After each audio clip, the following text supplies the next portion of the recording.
Aging. She looks in the mirror and she sees the white hair. Her vision is poor and her mind's not all there. She sees a young girl with long hair and curls.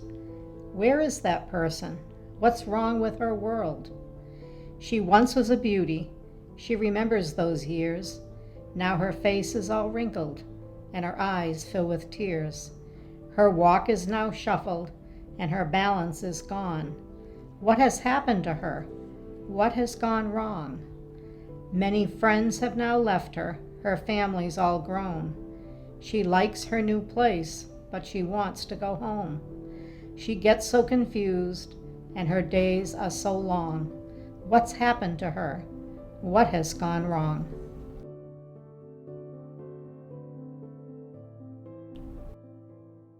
Autumn's Kaleidoscope. Hills of crimson, red and gold, an autumn splendor to behold. On rolling hills and mountains high, a quilt of colors meets the sky. As dawn awakens with early light, we take in a wondrous sight. As light rain fell in temps quite low, the trees are tipped with flecks of snow.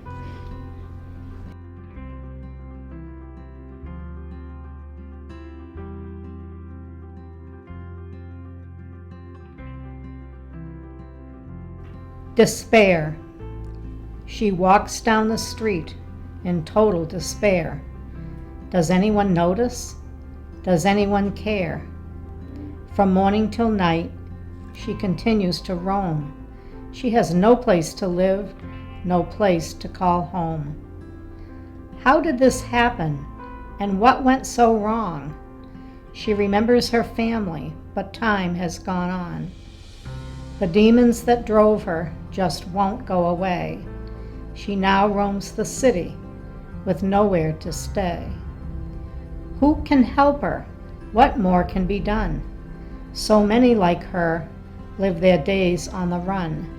She doesn't trust anyone. She's always alone.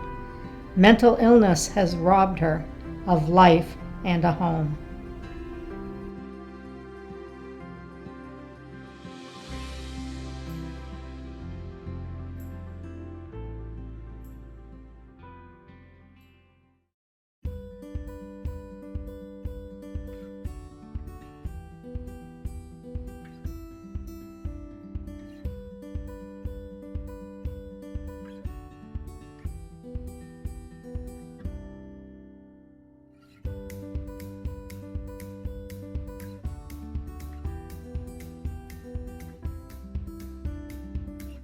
A skill discovered. For years I was unhappy with my lack of skills, you see. I longed to sing or write or draw, but it wasn't meant to be. But I've discovered a new talent and I feel no longer cursed, for I am the Grandma Moses of geriatric rhyming verse. I sit before the keyboard composing up a brew, and when I finish with my poem, I quickly start anew. I sometimes find it hard to talk with those I long to please, but the words roll onto paper when my fingers meet the keys. My meter isn't perfect and my words are short and real, but I get a lot of pleasure just from writing what I feel. I do not have the knowledge of from whence this talent came, but I find I have a lot of fun and hate to end this game. Perhaps there is no talent and I'm not fooling anyone, but do not burst my bubble till I've had my fill of fun.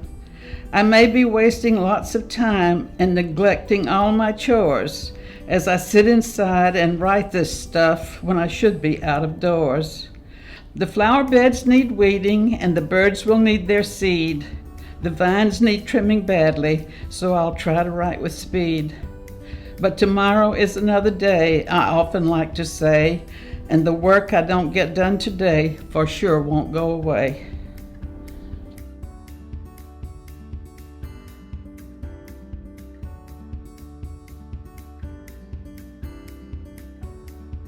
Life changes. Life was so much easier back when I was young. Music was so much better when I recall the songs that were sung. We didn't have computers then, and that was a very good thing, and smartphones were unheard of. I dread when I hear mine ring. TVs were not so good, that most people will agree, but watching shows in black and white never bothered me. Radio was the thing. We sat around it and heard what we all needed to know. On that you may take my word. When I was very young, most cars were painted black. There are a lot of black cars now. The style is coming back. But few cars were automatic then. Some even required a crank to get the engine started before they could go to work or bank. We did not have credit cards those many years ago. Everything was paid in cash, and there was no other dough. Stores would allow credit then, especially the grocery kind, but they were paid in full each month. One shouldn't get behind. In cities, kids had lots of fun skating and riding bikes. Those who lived in the country could go on woodland hikes. Parents did not worry much. It was a slow and gentler life, and everyone felt safe in that world with little strife. I feel sorry for children today who do not have a better world. Things are so much harder now for most every boy and girl. I am very thankful that for most of my lifetime, most everything was nicer in a world with much less crime.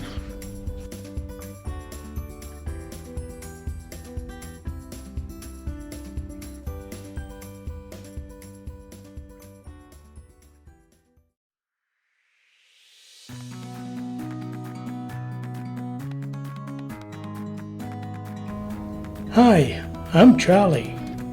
My name is Charlie. At least they think so, because that's what my humans call me when they want my attention.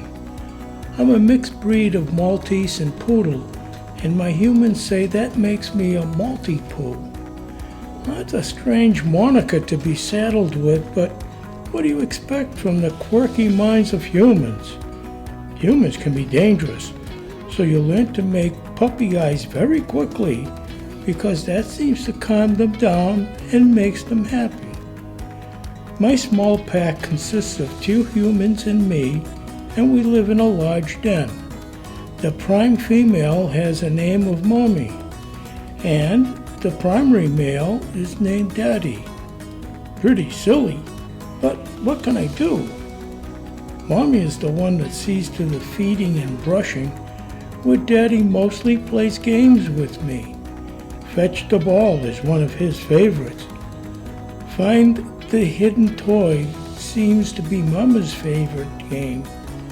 The games are tiring and sometimes boring, but I do get a lot of exercise keeping the humans occupied.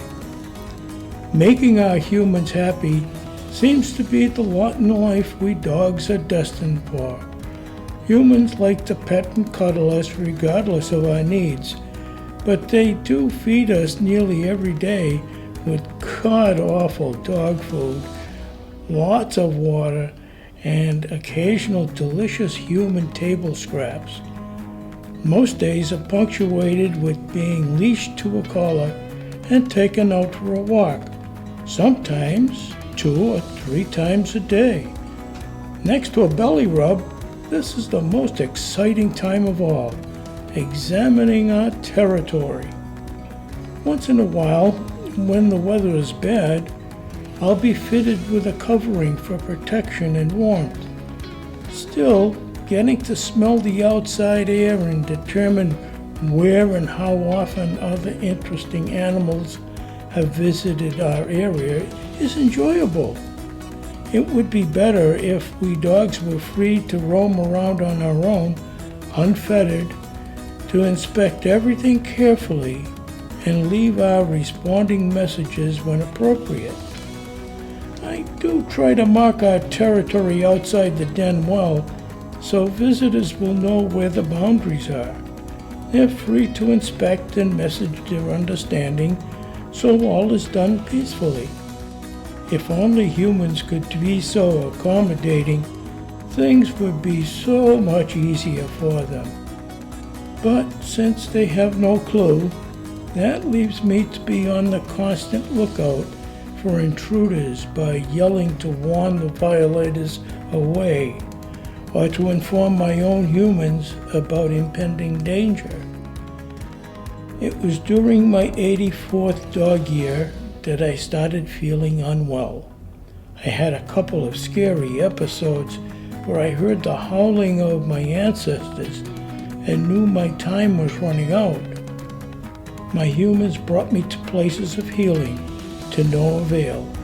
Though Daddy tried many potions that gave him to heal me, despite attempting all the means possible to turn the tide, I heard the ancient ancestral calling once more, and managed the best howl I could muster, and said goodbye to my pack, and ascended to doggy heaven.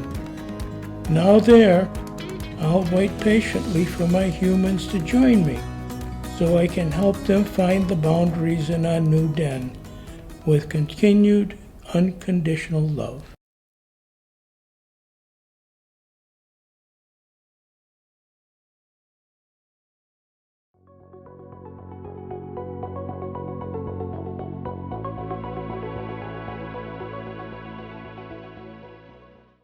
Here on the little rocky planet we call Earth, humans for eons have often wondered whether or not we are alone in this universe. Though that question was still not answered in 2023, many discoveries seem to increase the prospect of extraterrestrial entities existing. Findings on the closest planet to us, Mars, and tentatively in the rest of our solar system, and now deeper into far beyond, point to the possibility that billions of other worlds could host organisms ranging from bacteria to intelligent entities. Perhaps new results in the coming years will finally reveal who or what else might be out there. We have actually found, chiseled in stone, evidence left by our ancient ancestors that in order to explain certain cosmic observations, showed a mindset that intelligent life is out there. These archaeological findings show all manner of technology not consistent with the time period. The problem has been that as data has improved and scrutiny has intensified, outside of persistent UFO sightings, the presence of extraterrestrial intelligence has not revealed itself, either from planetary exploration or from our SETI search for extraterrestrial intelligence. And because of that, we've swung to the other extreme, where the question changed from what back to if. There are aspects of time that we don't yet understand. Needed is a theory of quantum gravity, which might explain how gravity works on the universe's smallest particles. We can then hopefully meld general relativity, time, and quantum mechanics to explain space in detail. We can then say, this is the most special time in human existence. If we can only expand our minds and our efforts, then all may be revealed. One scientific premise is that UFOs are actually our ancient predecessors returning from the distant future, as one of the many possibilities that are being explored to explain the UFO phenomenon. Suppose our distant descendants have mastered time travel and traveled back in time to visit us. All we know for sure is that we're not alone. Now the question becomes, who are they? This makes a great case for the time travel hypothesis, but it depends on the belief that time travel is not only possible, but real. If UFOs are believed to be alien craft, it's just as reasonable to suppose that they might be time machines from our own future, rather than their interstellar spacecraft from other solar systems. The implication would be astounding. That would mean that the visiting aliens are the evolution of our ancient selves into the future us. It means that they are us. Humans have been the alien visitors all along.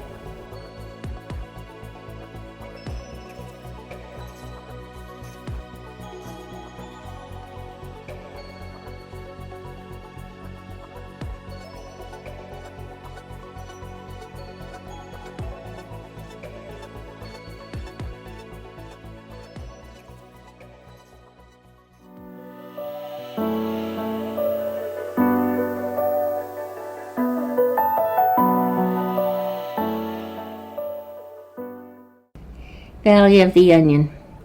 The silver fox was our teacher when I was a black-haired girl in the Emerald Valley of the River Onion.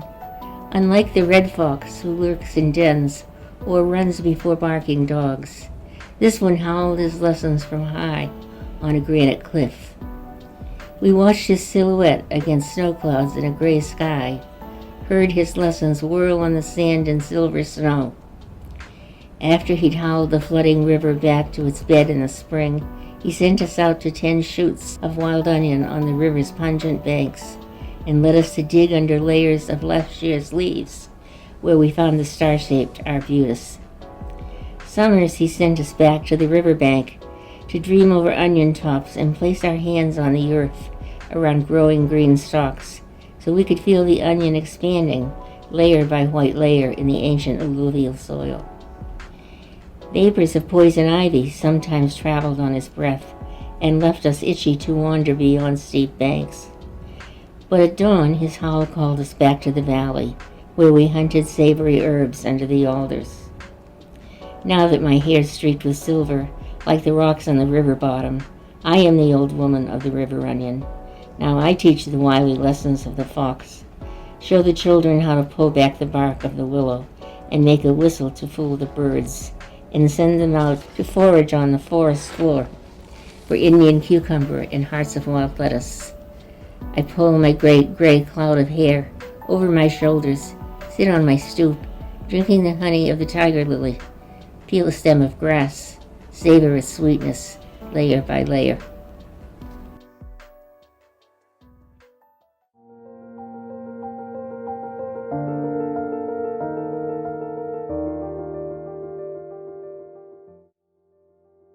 Expulsion from Eden. On seeing Thomas Cole's painting of the same name. Condemned to walk in darkness, Adam looks back, shielding his eyes from the light of God, thrusting him out of paradise. They're minute against pointed outcroppings that offer no shelter, no color, just storm and red shadow. Hand in hand he walks with Eve in the afterglow of first lovemaking, her head's lowered as she examines the first clothes of this world. By now she knows that anticipation of tangy sweet makes the second apple taste better than the first. See how Cole forgot the cherubim and the flaming sword of God left to guard the forbidden fruit. How the light of God snakes around a mountain, turning it olive, relieving the dark, how his light follows the pair, illuminating a small path ahead. We know the traditional lesson Cole must have gathered from Genesis. Know he borrowed from Milton's engraver, and yet his brush led him to light that narrow, streaming path before them, as if he had sensed God had already planned their redemption.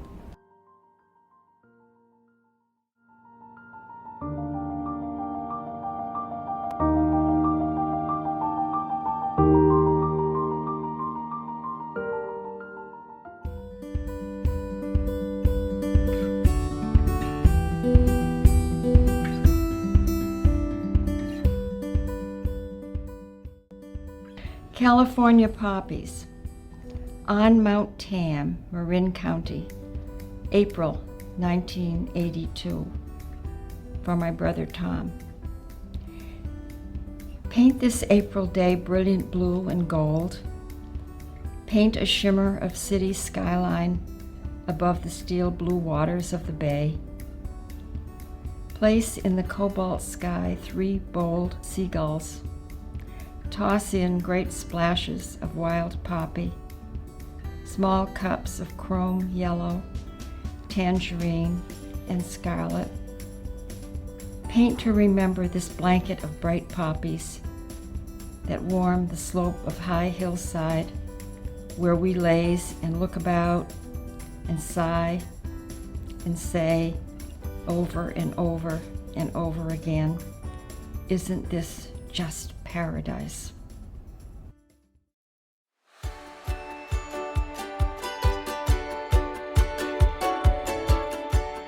The matriarchs.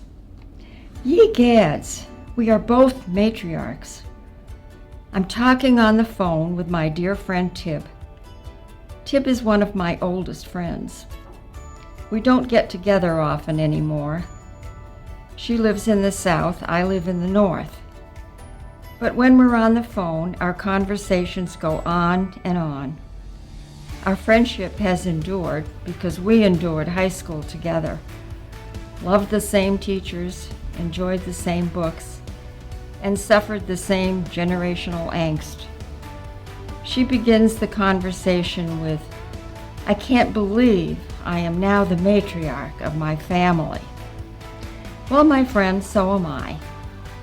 We both are the oldest of our siblings. We both are the oldest of our cousins. We both are the oldest of our family's generations. We are elders. How did this happen? When? We must be really old. It seems like only yesterday we were complaining about having to take geometry. So we talk about matriarchism. Well, actually, matriarchy. What does it mean to be a matriarch? It seems we are supposed to be dignified, responsible, esteemed. Is that at all possible? We can't escape that it means old. And as I think about it, I am 4 months older than Tib. I must be really old. My dictionary tells me it means that being older than she is, I have seniority, and I let her know it. Tib says she's fine with that. She's glad to give me that distinction because it means that although she is really old, I am really, really old. We can't say that as matriarchs we rule or dominate our families. They would have none of that. They are just happy that someone is older than they are, and they may just look up to us on occasion, maybe even ask for an opinion now and then. When we finally get off the phone, I look up the word matriarch in my thesaurus. I read antiquated person. Egads, we're antiques. I look up antiquated person and look at the list of synonyms, and I don't care much for what I see. I see words like fossil and relic and fuddy-duddy, and worse yet, mossback. I decide to stick with antique. I will email Tib, and as her senior, tell her this. It's not so bad to be a matriarch, and it's even okay to be an antique, because antiques grow and grow in value. It's not so bad to be valued. And remember, antiques become cherished treasures, as are you, my most valued, most cherished, most treasured old friend.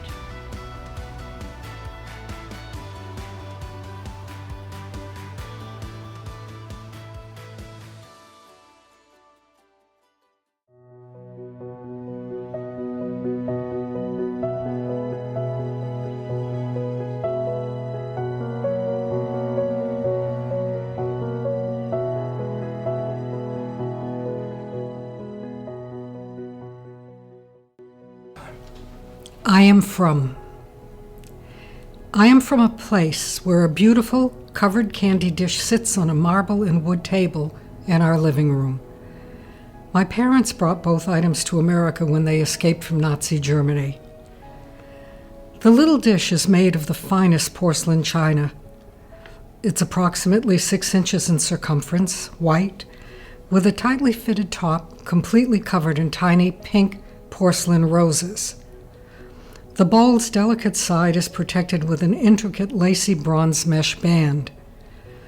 The most beautiful part of the bowl is the hand-painted floral scene on the bottom that is only revealed when the bowl is empty. How lovingly my mother would fill her bowl, gently lifting its cover, pouring nuts or candy into it, and then taking care to place the cover down slowly, making sure she wouldn't damage it. How elegant they both were. Often I would see her faraway look as she remembered her life in Germany and how her own mother filled that bowl with the same care. We were poor then.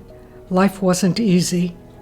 Yet that bowl represented the European gentility and elegance that personified my parents, as well as the sadness for all that was lost. Because of my parents, I come from a place of hand-embroidered linen tablecloths and napkins, of dressing for dinner, of eating meals together and sharing our days, of listening to classical music on Sunday afternoons, watching my parents play chess, of ambition and drive, of creativity and entrepreneurship, of my father's fountain in our backyard, which started with humble beginnings and grew, always with a ping-pong ball balanced on a stream of water in the center, of understanding, conversation, and love, of evening card games and learning English by playing Scrabble, of German friends visiting, eating wonderful home-baked desserts, and men laughing and telling stories. And most of all, of gratitude for being given the opportunity to start again and living free, away from the blanket of oppression and persecution.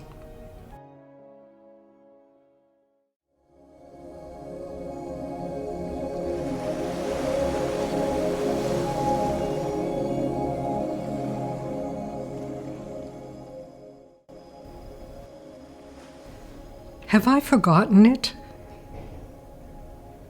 Have I forgotten what it feels like to be free, free from life's burdens, chores, obligations?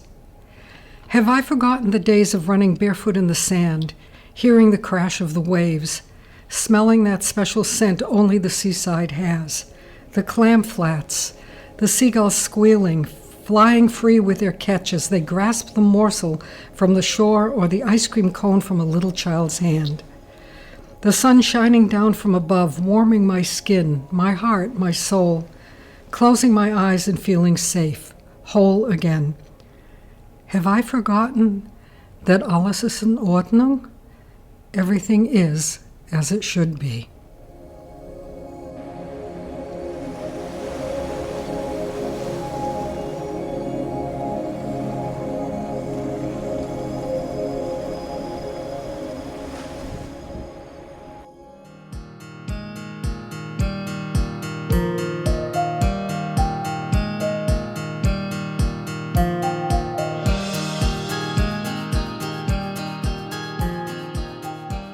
Maggie Zell. Introduction. Maggie, her mother called up the stairs. I'm headed out to the store now. We'll be back in an hour or so. Do you need anything before I go?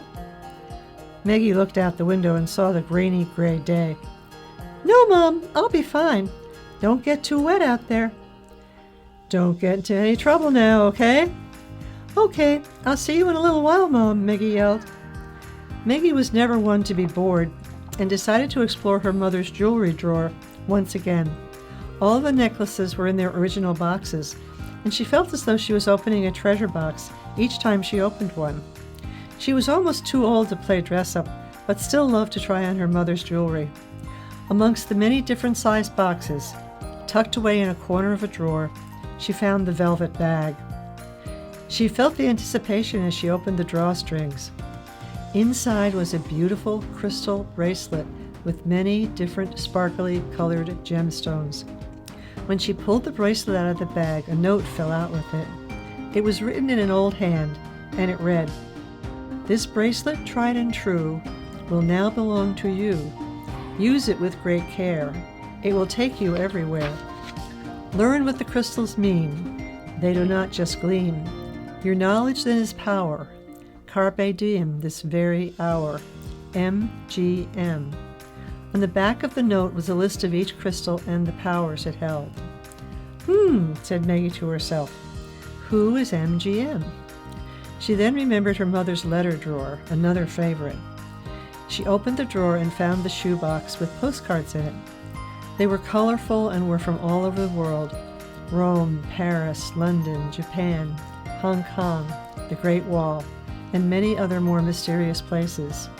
They were all signed MGM. Why, that was her great-grandmother, Margaret Goldmeyer. So the bracelet was hers as well. When she went to bed that night, she had the bracelet on and fell asleep thinking about the exciting day ahead tomorrow when she would be celebrating her birthday. Ian looked down at the stick of wood in his hands. I have made many little wooden owls before, he said, but you will be very special. The owl looked out for the first time as his eyes were being defined. He saw a face with a white hair and white mustache peering down at him. He saw the lips part and heard the words, "You are a very special owl. Today you are going to live with and protect my wonderful young granddaughter, Maggie. It's a big job, but I know that you are formed with all the ability to do that." His little owl body had been defined, and now he was almost ready.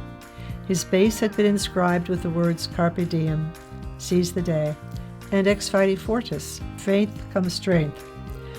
So his life path was clear. He was made with the courage and strength he needed to be a talisman, or good luck charm for someone. He stood only 3 inches tall and could easily fit into someone's pocket. He was sprayed with a protective coating and left on a shelf to dry.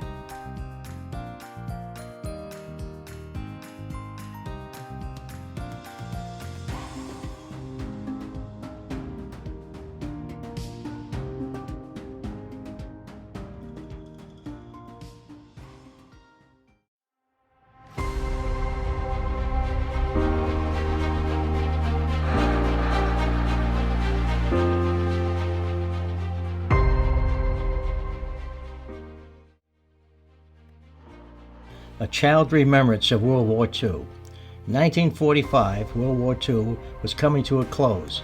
In the last summer of the war, off the coast of Japan, a large battle was shaping up between the U.S. Navy and the Japanese kamikaze suicide planes. Up until that battle, the Japanese pilots had crashed their planes into hundreds of war and supply convoys. Most targets were hit and destroyed. Key to our victory was the arrival of the new and largest battleship, the USS Missouri, affectionately known as the Big Mo. Young Michael was fast asleep next to his dad in the old Ford rambling down Main Street. His dad was a Navy veteran who had been awarded a medal for his heroism on the USS Missouri battleship, the Big Mo. Many people are not aware that this ship was engaged in several battles during its deployment in the South Pacific. It was only after the war that knowledge of this 24-hour battle and other scrapes involving my dad and other brave warriors on the Big Mo took place. Many thought that this ship was just a showboat and was going to be hidden from the enemy, if possible, to fight another day. Well, it did not work out that way. The USS Missouri was involved in several battles, and this story is one of them.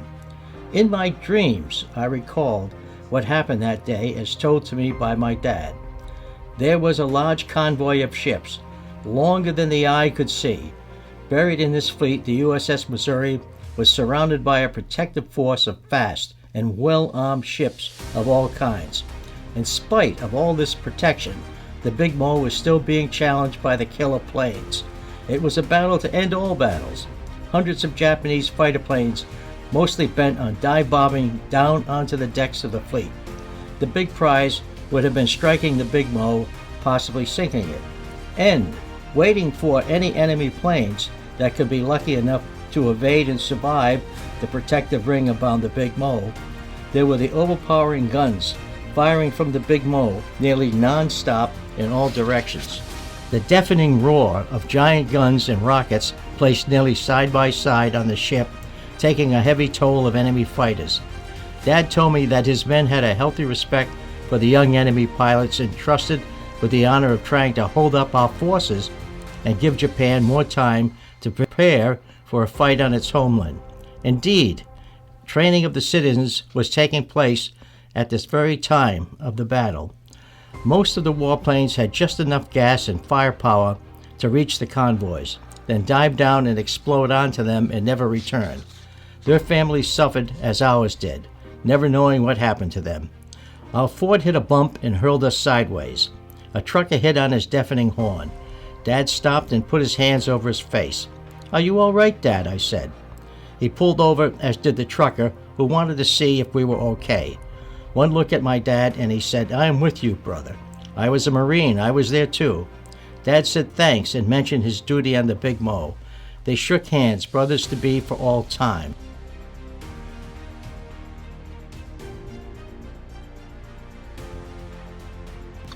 The Rising Sun pilots attacked in waves, lasting 24 hours with some breaks. The Big Mo and others set up firing screens to destroy Japanese planes. However, there was one lonely enemy pilot, still a teenager, trained to take off one more time and hit his target by dive bombing into it. Both the ship and the suicide pilot more likely never to fight again. Later, most critics softened their response to the dive bombers when they learned more about the culture of the Japanese fighters. From birth, they were taught to put their faith and trust into the Emperor of Japan. He was a godlike figure to them, and in war, it was noble to kill as many of the enemy in whatever fashion available.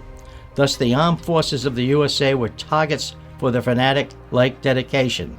We were branded as an enemy of the state and had to be eliminated.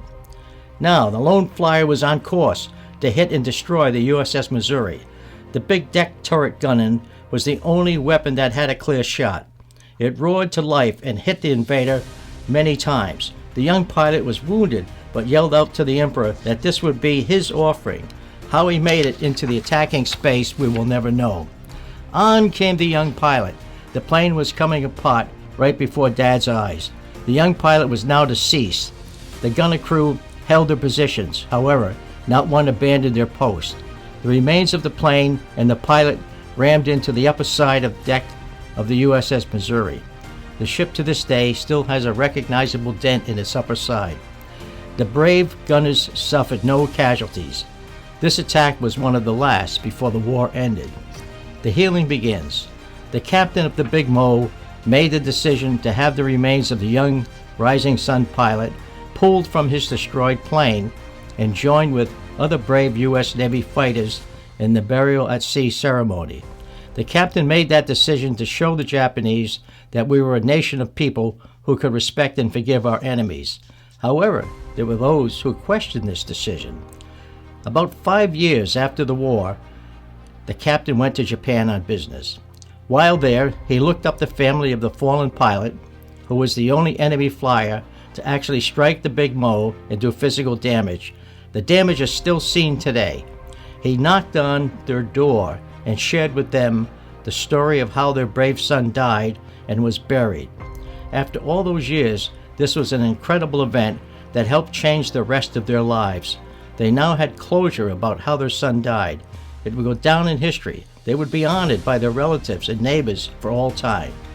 All shared a tear and they embraced, as they could now rest in peace, knowing their son died a noble death.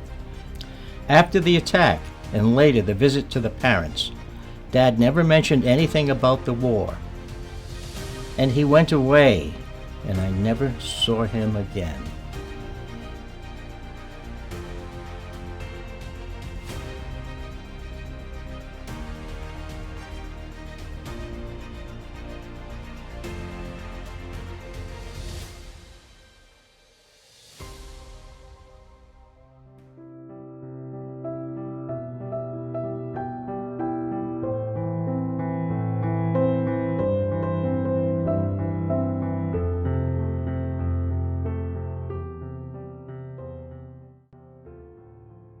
To Babe, with love. So you thought I forgot your birthday. Well, I did, and while that is true, you can be certain of one thing: I'll not be forgetting you. As a sister, you rank in first place, and you're a number one person as well. and you don't know how much I love you, because that's something one can't show or tell. Although many miles are between us, and daily I don't see your face, I'm reminded of you quite often by my heart, from your special place. I feel pity for brothers the world over, for their sister just cannot be the dearest in all of the universe, because that one belongs to me.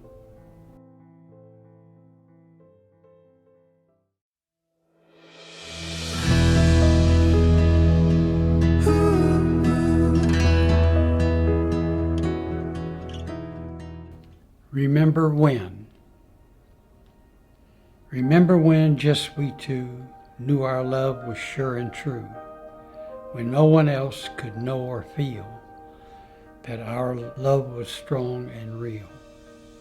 Remember when they expressed their doubt. They knew not what our love was about. They thought we could not face the world. I was only a boy and you only a girl. Remember when, as man and wife, to our children we gave life.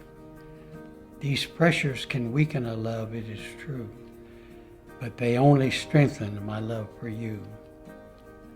Remember the good, remember the bad, remember the happy, remember the sad. Remember it all, and as you do, remember that I will always love you.